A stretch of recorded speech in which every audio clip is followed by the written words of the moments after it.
New tonight, as the federal government shutdown continues, there is uncertainty about programs that help victims of sexual and domestic violence here in West Michigan.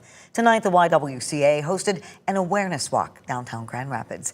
13 on Your Side's Nick Nelson joins us now with how the organization is taking steps to further address the issue. Nick. Juliet, this is the first time the YWCA has held what it's calling a Walk for Change to stand in solidarity with victims of domestic and sexual violence. This is how we support our community, by getting the organizations together. Lane Gadberry works with Moms Bloom in Grand Rapids and showed her solidarity with survivors of domestic and sexual violence at Thursday's Walk for Change, hosted by the YWCA. We walk tonight because the need is real.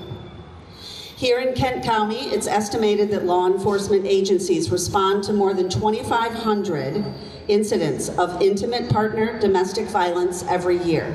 Communications manager Dana Romero says the YWCA has been the home of safety resources for survivors for decades. She says, however, that funding from the Federal Victims of Crime Act remains uncertain, and fundraising events like the walk are critical for those resources. All of our direct service and our intervention services mostly function off of that funding that comes from VOCA funding. Our shelter, our advocacy resource services, the nurse examiner program has some separate funding. A lot of what we do relies on that federal funding. Romero says with these potential funding setbacks, it's now more important than ever to let the community know about what the YWCA offers to survivors of domestic violence. We want people to know that we exist, that we are here to help them, and I think sometimes they just don't know that.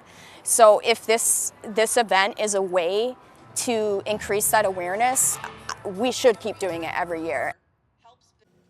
A group of more than a dozen walked from the YWCA location to the statue of Helen Clater on the campus of Grand Rapids Community College. Clater, who lived in Grand Rapids, was the first African-American president of the national YWCA. Juliet.